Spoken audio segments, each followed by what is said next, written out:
मनुस्मृति। आज हम मनुस्मृति के विषय में पढ़ेंगे। स्मृति का अर्थ होता है स्मरण करना या चिंतन करना। स्मृति साहित्य में स्मृति शब्द एक विशिष्ट अर्थ की अभिव्यक्ति करता है। स्मरण करना या चिंतन करना, लेकिन किसका स्मरण और किसका चिंतन? तो विशेषतः स्मृति शब्द को धर्मशास्त्र से जोड़ा गया है। धर्म का स्मरण, हमारे कर्तव्य का स्मरण, हमारे अच्छे कार्यों का स्मरण, समाज को नई दिशा देने के लिए अच्छी बातों का स्मरण। तो स्मृति ग्रंथों में बहुत सारे स्मृति ग्रंथ, धर्मशास्त्रीय ग्रंथ हमारे यहाँ पर प्रचलित हैं, जैसे मनुस्मृति ही, याज्ञवल्क्य स्मृति ही। ऐसी बहुत सारी स्मृतियाँ संस्कृत साहित्य में या हमारे वैदिक साहित्य से चली आ रही है। इन स्मृति ग्रंथों में सबसे महत्वपूर्ण जो स्मृति ग्रंथ है उसका नाम है मनुस्मृति। मनुस्मृति एक धर्मशास्त्र है। कहा गया है इसके विषय में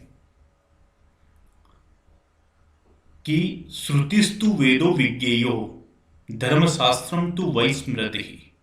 वेदों को श्रुति कहा गया है और स्मृति को धर्मशास्त्र कहा गया है। बहुत सारी प्रमुख स्मृतियां, जैसे मैंने बताया कि यहाँ पर प्रचलित है, उनमें जो ये मनुस्मृति है, इस मनुस्मृति में कुल 12 अध्याय हैं और इन 12 अध्यायों में कुल जो श्लोक संख्या है, कुल श्लोक संख्या 2994, 2694। ये कुल श्लोक संख्या इसमें है। विभिन्न संस्करणों में हो सकता है कि श्लोकों की संख्या में कुछ फर्क आए, लेकिन एक आदर्श श्लोक संख्या जो सर्वसामान्य और सर्वग्राही, जो सभी के द्वारा मान्यता प्राप्त हैं, तो वो 2694 श्लोक हैं। इसके लेखक स्वयं मनु है और इसकी जो रचना हुई, बहुत प्रमाणिक साक्ष्य तो इस विषय में नहीं है, लेकिन फिर भी एक लगभग हम इसका रचना काल मान सकते हैं। वह रचना काल ईसवीय पूर्व द्वितीय शताब्दी से लेकर के ईसवीय द्वितीय शताब्दी के मध्य है।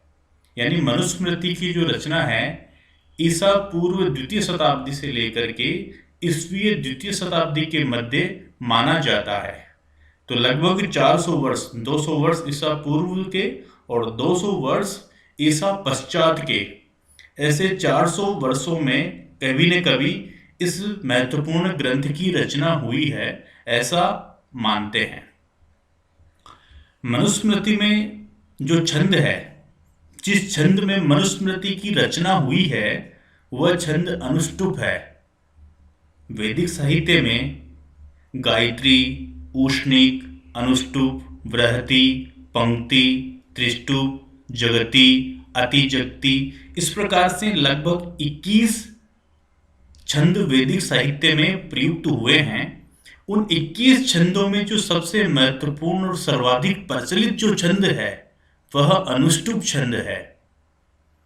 अनुष्टुप छंद में प्रत्येक पाद में, इसमें 4 पाद होते हैं और प्रत्येक पाद में 8 वर्ण होते हैं।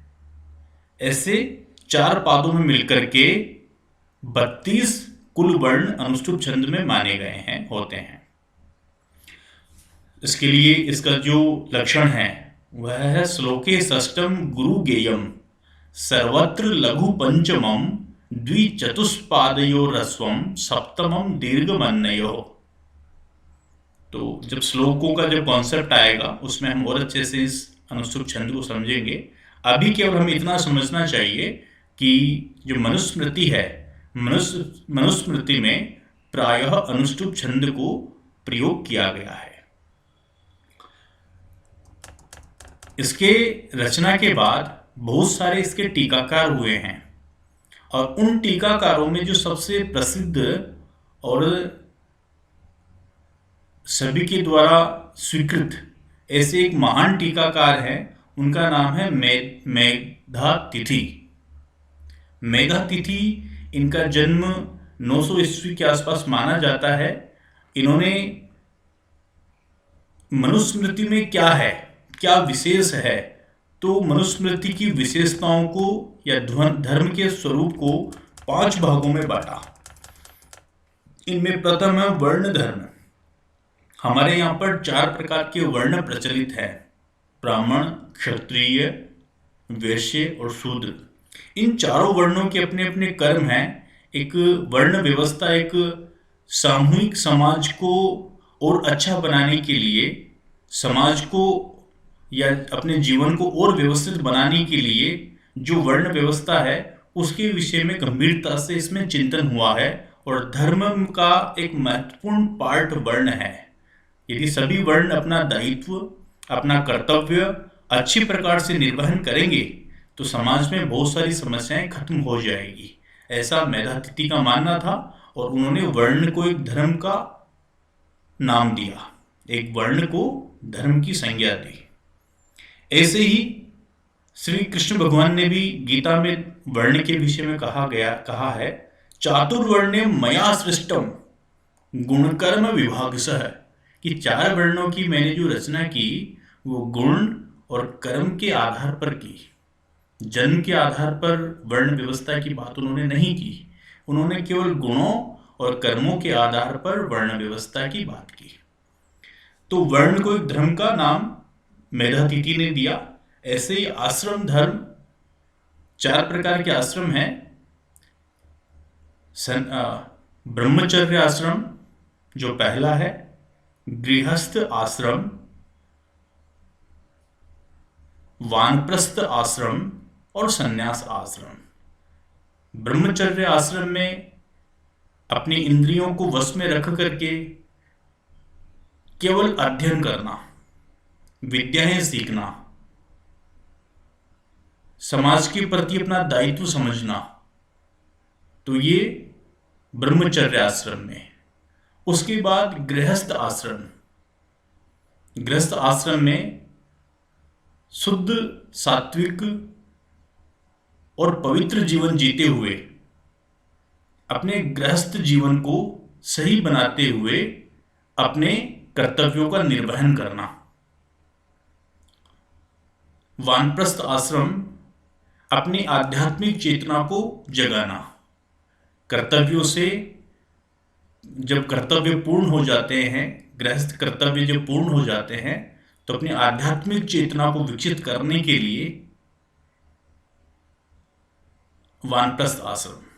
और संन्यास आश्रम में जब सभी सांसारिक भोगों को त्याग देते हैं और आत्मा से परमात्मा का मिलन हो, इस प्रकार का जब चिंतन बनता है और एकदम एकाग्र होकर के प्रभु में ध्यान लगाना, तो ऐसी कुछ बातें संन्यास आश्रम में होती है। तो आश्रम को भी उन्होंने धर्म का नाम दिया। ऐसे ही वर्णाश्रम धर्म है, नैमित्तिक धर्म है। नैमित्तिक किस प्रकार के धर्म हमें करने चाहिए, गुण धर्म है। तो इस प्रकार के 5 धर्म के स्वरूप मेधातिथि ने स्वीकार किए हैं। याज्ञवल्क्य की स्मृति में भी इस प्रकार से वर्णाश्रम को धर्म माना है। और धर्म की जो एक महत्वपूर्ण परिभाषा है, क्या होता है धर्म और किस लिए धर्म, अपना जो मनुस्मृति है, मनुस्मृति के 2वें अध्याय में जो पहला श्लोक है, वो पहला श्लोक हमें बताता है कि मनुस्मृति क्यों पढ़ना, क्यों इसके आधार पर चलना, धर्म क्या होता है। तो उसको मनुस्मृति के 2वें अध्याय के पहले श्लोक में बड़े अच्छे ढंग से समझाया गया है। वह श्लोक क्या है? वह श्लोक है, विद्वद्भी सेवितः सद्भिर नित्यम अद्वेष रागी भी हृदयन अभ्युनुज्ञातो यो धर्मस्तम निबोधतः। विद्वद्भी सेवितः सद्भिर नित्यम अद्वेष रागी भी हृदयन अभ्यनुज्ञातो यो धर्मस्तम निबोधतः। विद्वद्भी अद्वेष रागी भी सद्भी नित्यम सेवितः। अर्थात विद्वद्भी विद्वानों के द्वारा, अद्वेष रागी भी और जिनमें द्वेष भावना नहीं है, द्वेष भावना नहीं है यानी अद्वेष है, रागी भी, राग और द्वेष से जो व्यक्ति रहित है, राग हम कहते हैं मोह को। मोह किस भी चीज से हो सकता है। मोह अपने पारिवारिक जनों से भी हो सकता है, किसी वस्तु विशेष से भी हो सकता है, धन से भी हो सकता है। तो जब मोह की पराकाष्ठा पहुंच जाती है, मोह जो बहुत अधिक मात्रा में व्यक्ति में पहुंच जाता है, तो वो व्यक्ति के दुख का कारण होता है। इसलिए मोह से रहित होना शास्त्रों में बताया गया है। द्वेष, उसके पास में ये चीज है और मेरे पास में ये नहीं है, या उसको ऐसा करने पर इतना फायदा मिलता है और मुझे नहीं मिलता, तो ये द्वेष है। ईर्ष्या, दूसरों से ईर्ष्या करना, दूसरों की प्रसन्नता में प्रसन्न नहीं होना, दूसरों के सुख को देख करके सुखी नहीं होना, ये द्वेष है। तो ये जो ईर्ष्या, द्वेष, राग, ये सब चीजें हैं, इनसे रहित होना। सद्भी और सज्जनों के द्वारा, देखिए विद्वत भी, अद्वेष रागी भी, सद्भी, ये तृतीय बहुवचन है और तृतीय बहुवचन में के द्वारा अर्थ निकलता है। तो इनके द्वारा क्या है? अभ्यनुज्ञातः,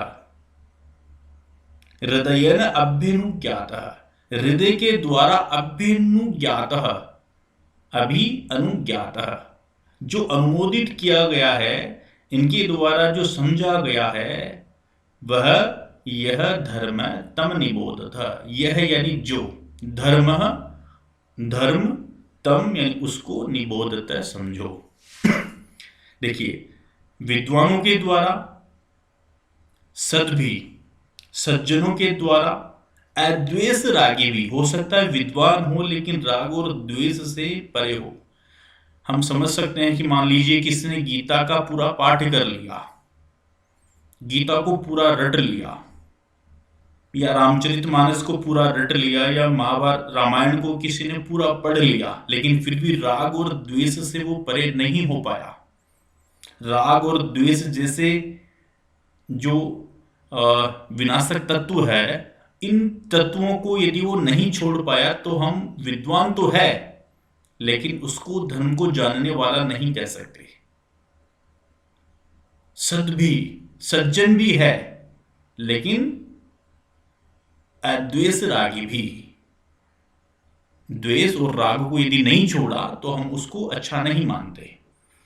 तो विद्वानों के द्वारा राग और रहित ऐसे व्यक्ति के, राग और द्वेष से रहित ऐसे व्यक्ति के द्वारा, और सद्भी सज्जनों के द्वारा, अभ्यनुज्ञातः, हृदयेन अभ्यनुज्ञातः, हृदय से जिस तत्व को अच्छे प्रकार से समझ लिया गया है, जिन्होंने उसको अनुमोदित किया है, ऐसा जो है उसको हम धर्म कहते हैं। तो हृदय से स्वीकृति प्रदान करे, अपना हृदय उस कार्य को करने की स्वीकृति जब प्रदान करता है कि यह कार्य अच्छा है, तो वह धर्म है। और वैसे धर्म को समझना, धर्म को समझना, धर्म की केवल पुस्तकें पढ़ लेने मात्र से उसका आचरण हम करें, ऐसा संभव नहीं होता। जब साक्षात ऐसे व्यक्ति को ऐसा आचरण करते हुए जब हम देखते हैं तो हम उससे धर्म सीखते हैं। तो वह व्यक्ति कौन? विद्वान, सज्जन और राग और द्वेष से रहित। ऐसे व्यक्ति ने जब हृदय से जिस चीज का अनुमोदन कर दिया वही चीज धर्म है, उसी को धर्म निबोधतः समझे, समझो।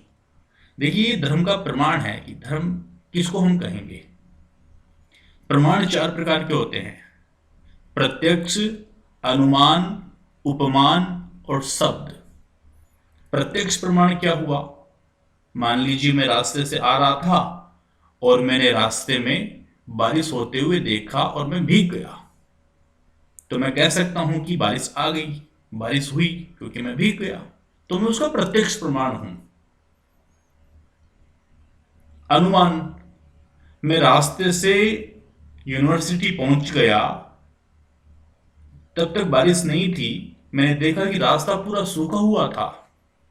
जब वापस घर की तरफ लौटा शाम को, तो पता लगा कि रास्ते में पानी भरा हुआ है, सड़क गीली है। तो मैंने अनुमान लगाया कि निश्चित रूप से बारिश हुई है, तो ये अनुमान है। ऐसे ही उपमान और शब्द, शब्द इसमें महत्वपूर्ण है। मैंने कहा कि अहिंसा परमो धर्म है, या कोई और बात कही गई, मैंने कही कि शरीर किसी भी कर्म को करने का सबसे बड़ा साधन है, इसलिए हमारे शरीर को स्वस्थ रखो। किसी ने कहा क्यों, हम क्यों माने, प्रमाण क्या है? तो मैंने कहा शरीर माध्यम खलु धर्म साधनम, ऐसा कालिदास ने कहा है, तो यह शब्द प्रमाण हो गया। अहिंसा परमो धर्म है, गांधी जी कहा करते थे, तो यह शब्द प्रमाण हो गया। तो किसी विद्वान ने, जिसको सबने स्वीकार किया है, ऐसा विद्वान व्यक्ति जिसने एक सज्जनता का, विद्वतापूर्ण, राग और द्वेष से रहित होकर के जिसने जीवन जिया है, ऐसा व्यक्ति यदि कोई बात कहता है, कोई वाणी कहता है, तो उसको हमें मानना चाहिए, और वही धर्म है और यही स्मृति है। इस प्रकार से विभिन्न धर्म की परिभाषाएं, वेदः प्रमाणकः श्रेय साधनम धर्म है, इस प्रकार की परिभाषा भी चलती है। श्रुति प्रमाण को धर्म है, श्रुति यानी वेद, उन्हीं को प्रमाण स्वरूप माने वही धर्म है, ऐसा हारित ने कहा है। कई बार परीक्षाओं में पूछा जाता है कि श्रुति प्रमाण को धर्म है, ये किसने कहा? तो उसका आंसर होगा हारित। तो 2 नंबर के प्रश्नों के लिए हमें इनको याद रखना चाहिए। ऐसे ही 14 लक्षणों अर्थो धर्म, ऐसा जैमिनी ने कहा। और मनुस्मृति में धर्म के 5 उपादान स्वीकार किए हैं। वे क्या हैं? वेदोखिलो धर्म मूलम, स्मृति शीले च तद विधाम, आचारश्चैव साधूनाम, आत्मनस्तुष्टिरेव च। ये धर्म के 5 उपादान मनुस्मृति में कहे गए हैं। द्वितीय अध्याय में ही ये सब चीजें हैं। तो इसमें है कि वेदो अखिलो धर्म मूलम। अभी हमारे यहाँ पे एक संशय प्रकट होता है कि धर्म का मूल क्या है। तो ये कई जगह पर पूछा भी जाता है एग्जाम्स में कि धर्म का मूल क्या है, तो वह है मनुस्मृति में बताया, वेदो अखिलो धर्म मूलम। अखिल वेद, संपूर्ण वेद, संपूर्ण वेद धर्म के मूल है। यदि धर्म को सही प्रकार से समझना हो तो हमें निसंदेह वेदों को पढ़ना चाहिए। तो संपूर्ण वेद धर्म के मूल है। किस प्रकार का हमारा आचरण हो, कैसा हमारा बड़ों और छोटों के साथ में व्यवहार हो, समाज के प्रति हमारा क्या दायित्व है, एक प्राणी मात्र के प्रति हमारा क्या दायित्व है, विभिन्न रिश्तों में रहते हुए किस रिश्ते के प्रति हमारा क्या दायित्व है, तो ये सब बातें वेदों से हमें जानने को मिलती है।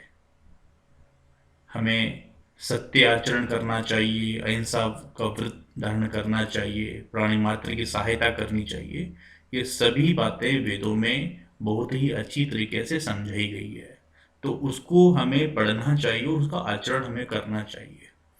तो संपूर्ण वेदों को धर्म के मूल बताया गया है। और स्मृति शीले च तद विधाम, तद विधाम जो वेदज्ञ हैं, वेदों को जो जानने वाले हैं, उन वेदज्ञों की स्मृति ग्रंथ एवं सीले शिष्ट व्यवहार, स्मृति ग्रंथ और सत व्यवहार, शिष्ट व्यवहार और साधुनाम आचार है, सज्जनों का आचरण, और आत्मनः तुष्टि, अपने आत्मा की तुष्टि, संतुष्टि। तो कोई व्यक्ति कहे कि धर्म का स्वरूप क्या है, धर्म का ज्ञान कैसे प्राप्त किया जाए, या धर्म क्या है, तो इन प्रमाणों के आधार पर धर्म को समझा जा सकता है।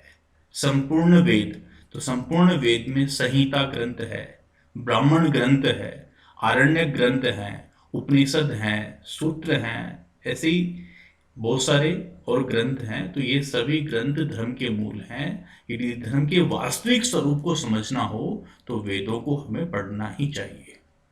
ऐसे स्मृति ग्रंथ, याज्ञवल्क्य की स्मृति हो सकती है, जैसे मनुस्मृति हो सकती है, जिन्होंने वेदों को पढ़ करके वेदों के सारांश रूप में कुछ बातें लिखी और कही। तो स्मृति ग्रंथ जिसमें लगभग वेदों की ही बातें हैं, वेदों में जो बातें कठिन रूप में समझाई गई, कठिन भाषा में समझाई गई, स्मृति ग्रंथों में उन्हीं बातों को सरल माध्यम से समझाया गया है। सीले, सीले शिष्ट व्यवहार, और साधु नाम आचार है, साधु यानी सज्जनों का आचार है यानी व्यवहार, और आत्मनः तुष्टि, अपने मन की संतुष्टि। ये जो 5 उपादान हैं, ये साक्षात धर्म के लक्षण हैं, धर्म के उपादान हैं। और नेक्स्ट श्लोक में सील और आचार को एक मान करके मनु ने धर्म के 4 प्रमाण कहे हैं। ये जो 3 श्लोक यहाँ पर आज हम समझ रहे हैं, ये मनुस्मृति के 2 अध्याय के बहुत ही महत्वपूर्ण श्लोक है। सामान्य जीवन में भी इन श्लोकों को हमें स्मरण रखना ही चाहिए। परीक्षा की दृष्टि से भी महत्वपूर्ण है और जीवन में उतारने की दृष्टि से भी महत्वपूर्ण है। एक संस्कृत के विद्यार्थी को यह श्लोक आनी ही चाहिए। तो नेक्स्ट श्लोक है, वेदः स्मृति सदाचार है स्वस्य च प्रियमात्मनः एतत् चतुर्विधम प्राहु साक्षात धर्मस्य लक्षणम्। पुनः धर्म का लक्षण प्रस्तुत करते हैं महर्षि मनु। तो महर्षि मनु पुनः धर्म का लक्षण प्रस्तुत करते हुए कह रहे हैं कि वेदः स्मृति सदाचार है स्वस्य च प्रियमात्मनः एतत् चतुर्विधम प्राहु साक्षात धर्मस्य लक्षणम्। कि वेद, स्मृति, जो मैंने पहले भी बताया, सदाचार है, और स्वस्य च प्रियमात्मनः, अपनी आत्मा को, अपनी अंतरात्मा को, अपनी अंतरात्मा की प्रसन्नता। वेद, स्मृति, सदाचार और अपनी अंतरात्मा की प्रसन्नता।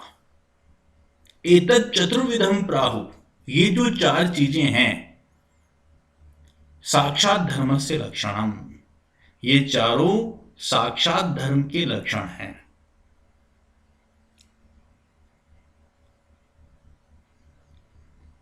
अब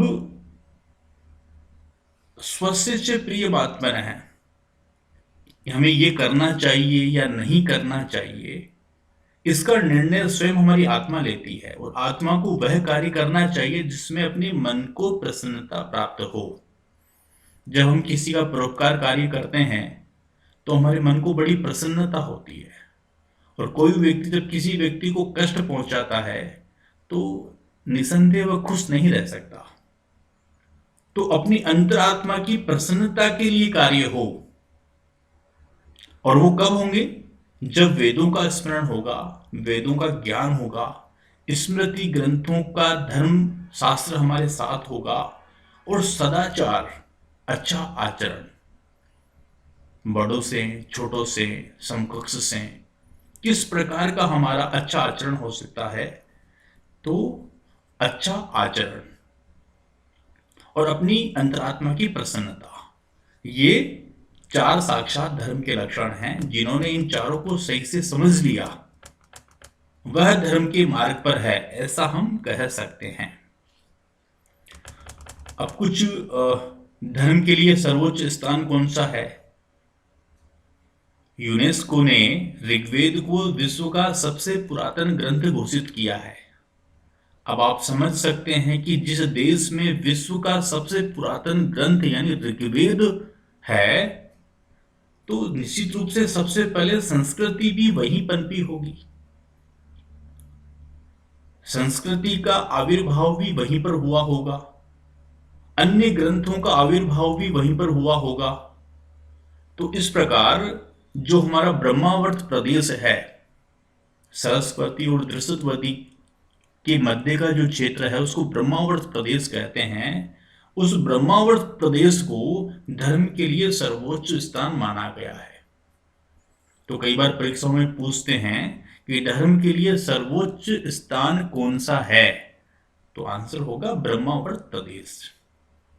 ब्रह्मावर्त प्रदेश से थोड़ा सा न्यून कौन सा क्षेत्र है, तो वह है ब्रह्मर्षि देश। ब्रह्मर्षि देश किसको कहते हैं, तो कुरु, मत्स्य जो अलवर का क्षेत्र है, पांचाल, सूरसेन जो उत्तर प्रदेश का क्षेत्र है। तो ये जो ब्रह्मर्षि प्रदेश है, ये ब्रह्मावर्त प्रदेश से कुछ न्यून धर्म की दृष्टि से माने गए हैं। और ब्रह्मर्षि देश के लिए एक बड़ा श्लोक प्रसिद्ध है, एतत् देश प्रसूतस्य सैकासादग्र जन्मनः स्वं स्वं चरित्रम शिक्षेरन पृथिव्याम सर्वमानवः। तो ये कहते हैं श्लोक में कि ब्रह्मर्षि प्रदेश से हमें धर्म को सीखना चाहिए और अपने अपने चरित्र के हिसाब से, अपने अपने क्षमता के हिसाब से हमें इस देश में जन्म लिए लोगों से या इस देश से हमें धर्म को सीखना चाहिए। और ब्रह्मर्षि देश से कुछ न्यून है मध्य देश। मध्य देश कौन सा है? हिमालय तथा विंध्याचल के मध्य का भाग, और इस प्रदेश को लोग आर्यावर्त के नाम से भी जानते हैं। तो कई बार एग्जाम से पूछा जाता है कि सबसे सर्वोच्च स्थान कौन सा है धर्म की दृष्टि से, तो ब्रह्मावर्त प्रदेश हो गया। ब्रह्मावर्त प्रदेश से थोड़ा सा न्यून कौन सा प्रदेश माना गया है, तो ब्रह्मर्षि देश हो गया। और ब्रह्मर्षि देश से थोड़ा सा न्यून किस देश को माना गया है, किस क्षेत्र को माना गया है, तो वह है मध्य देश। मध्य देश कौन सा है? हिमालय तथा विंध्याचल के मध्य का भाग। इस भाग को वर्तमान में हम आर्यवर्त के नाम से भी जानते हैं। तो ये जो भारत भूमि है, ये संपूर्ण भारत भूमि धर्म की दृष्टि से बड़ी ही उत्कृष्ट रही है। और इस पृथ्वी पर इस भारत भूमि में जन्म जिसने लिया है वो अपने आप में महान है, ऐसा मनुस्मृति के अनुसार हम मान सकते हैं।